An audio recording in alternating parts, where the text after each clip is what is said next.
Assalamualaikum warahmatullahi wabarakatuh. Nah, adik-adikku sekalian, judul materi yang akan kita sampaikan saat ini adalah pembelajaran jarak jauh. Maka dari itu, pasang mata, pasang telinga, dan siapkan buku tulis serta alat tulismu untuk mencatat poin-poin yang perlu dicatat. So, stay tuned.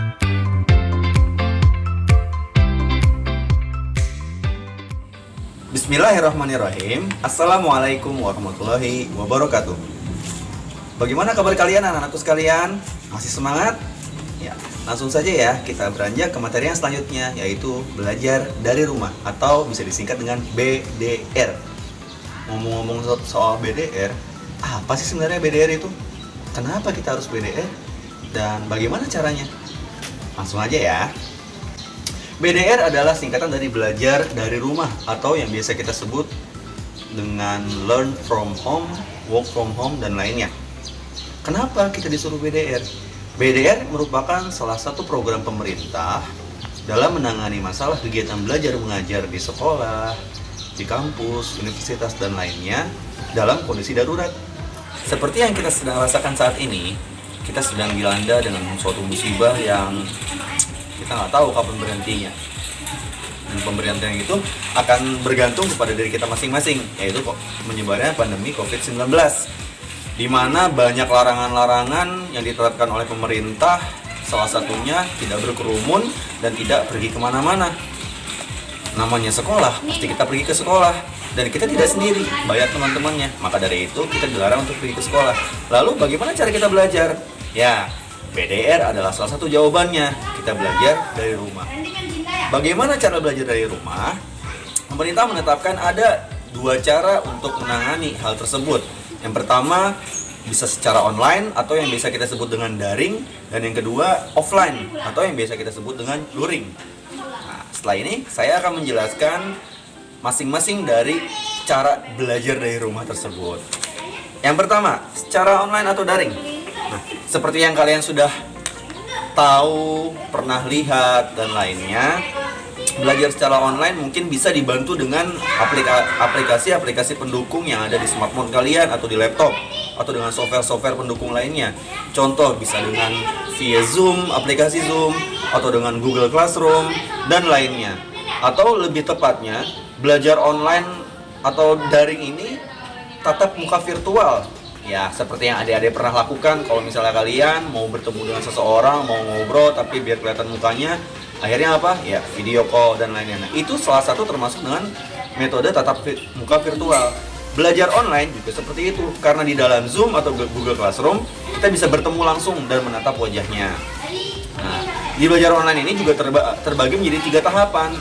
Ada pra pembelajaran, ada saat pembelajaran, dan usai pembelajaran, yang masing-masing ada kegiatan tertentu di dalam bagian-bagian tersebut. Ya, seperti hanya masuk kelas atau seperti sekolah biasa. Pra pembelajaran bisa diisi dengan membaca doa, kita melakukan pembiasaan, menyapa guru, dan lainnya. Saat pembelajaran seperti sekolah biasa, kita memulai dengan pembelajaran atau mungkin guru di situ menjelaskan tentang suatu materi dan kalian menyimaknya. Jika ada pemberian tugas, kalian mengerjakan tugas. Jika dibuka sesi pertanyaan, kalian menanyakan sesuatu hal yang memang perlu ditanyakan.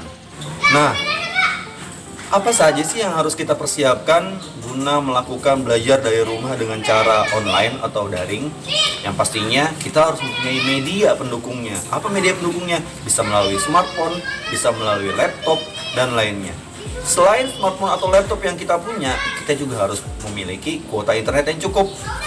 Karena banyak kendala-kendala di daerah-daerah yang terpencil, yang daerah atau biasa kita sebut dengan susah sinyal, ya, itu akan menghambat kegiatan belajar mengajar secara online. Karena hambat atau bisa kita sebut itu nge-lag ya.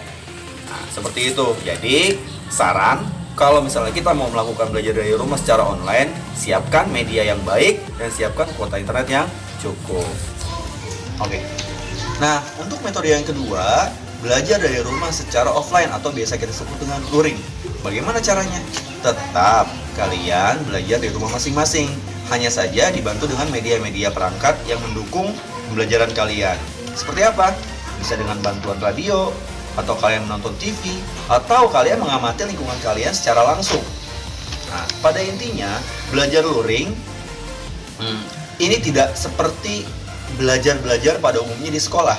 Kenapa? Kalau di sekolah mungkin kalian lebih ditekankan kepada materi dan disisipkan dengan penguatan karakter. Namun, belajar dari rumah secara offline atau luring ini lebih mengarah kepada penguatan karakter kalian, pembiasaan dan juga perubahan sikap. Kenapa? Karena materi yang akan disampaikan nanti lebih ke aplikasi atau pengamalan hal yang akan disampaikan terhadap kehidupan kalian sehari-hari di rumah. Contohnya, mungkin kalian biasa atau diberikan materi di kelas tata cara merawat atau menanam sebuah tanaman. Kalian akan menjawab tahapannya. Yang pertama ini, yang kedua ini, yang ketiga ini. Nah, untuk metode belajar secara offline di rumah, kalian bukan hanya menjawab tahapan-tahapannya saja secara tertulis atau secara lisan, tapi kalian lebih ke praktek dalam pengamalan tersebut. Kalian akan menanam, kalian akan merawat, dan lainnya. Begitu juga dengan pelajaran-pelajaran yang lain, lebih ke pembiasaan pada intinya ya. Nah, ada beberapa poin yang harus diperhatikan atau ditekankan dalam metode belajar secara offline ini. Yang pertama, komunikasi kita harus terjalin dengan amat sangat baik. Entah itu komunikasi antara guru dan siswa atau komunikasi guru dengan orang tua. Dan poin yang paling penting dalam belajar dari rumah menggunakan metode luring adalah pengawasan orang tua terhadap kegiatan kalian di rumah masing-masing. Jadi, selain kami yang mengingatkan melalui media sosial atau grup WA yang telah dibuat nanti, selebihnya orang tua kalian atau wali-wali yang memperhatikan kalian di rumah lah yang akan lebih mengontrol kegiatan kalian sehari-hari. Nah, ada satu hal yang perlu kalian camkan di dalam hati kalian masing-masing atau kalian rubah pola pikirnya. Ya, selama ini banyak omongan-omongan kalau misalnya belajar dari rumah secara offline ini lebih ke mengerjakan tugas, selesai mengerjakan tugas, bebas. Dapat tugas, dikerjakan, bebas. Tidak seperti itu. Ya, tugas atau penugasan adalah salah satu yang membuat kalian berpikir atau yang menambah kegiatan aktivitas kalian di rumah. Tapi bukan hanya sekedar mengirimkan tugas atau mengumpulkan tugas saja. Setelah mengumpulkan tugas, kalian bebas.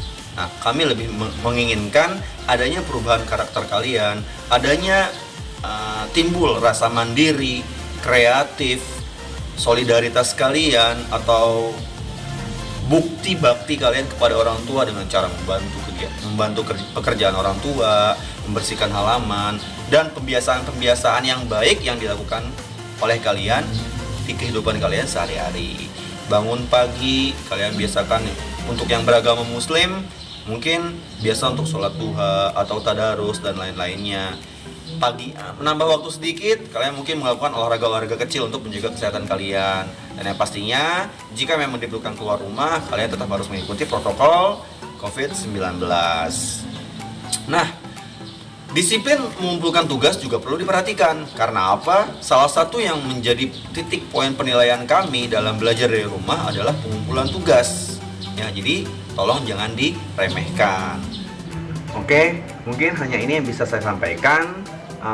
Besar harapan kami, adik-adik semua, anak-anak semua, kalian semua bisa menjalankan praktek belajar dari rumah secara offline maupun secara online ini dengan baik di rumah kalian masing-masing.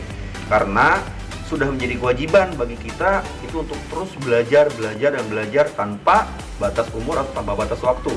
Dengan keadaan apapun, kondisi apapun, kita tetap harus belajar. Ya, ini saja yang dapat saya sampaikan. Mudah-mudahan kedepannya kita akan bertemu kembali, bukan secara offline atau bukan secara online, tapi langsung bertemu di sekolah kita yang tercinta ini, ya. Makanya, kalau mau cepat-cepat ketemu di sekolah, tetap jalankan protokol COVID-19. Jangan kemana-mana, di rumah aja. Kalau misalnya memang nggak penting keluar. Dan stay safe, stay healthy. Wassalamualaikum warahmatullahi wabarakatuh.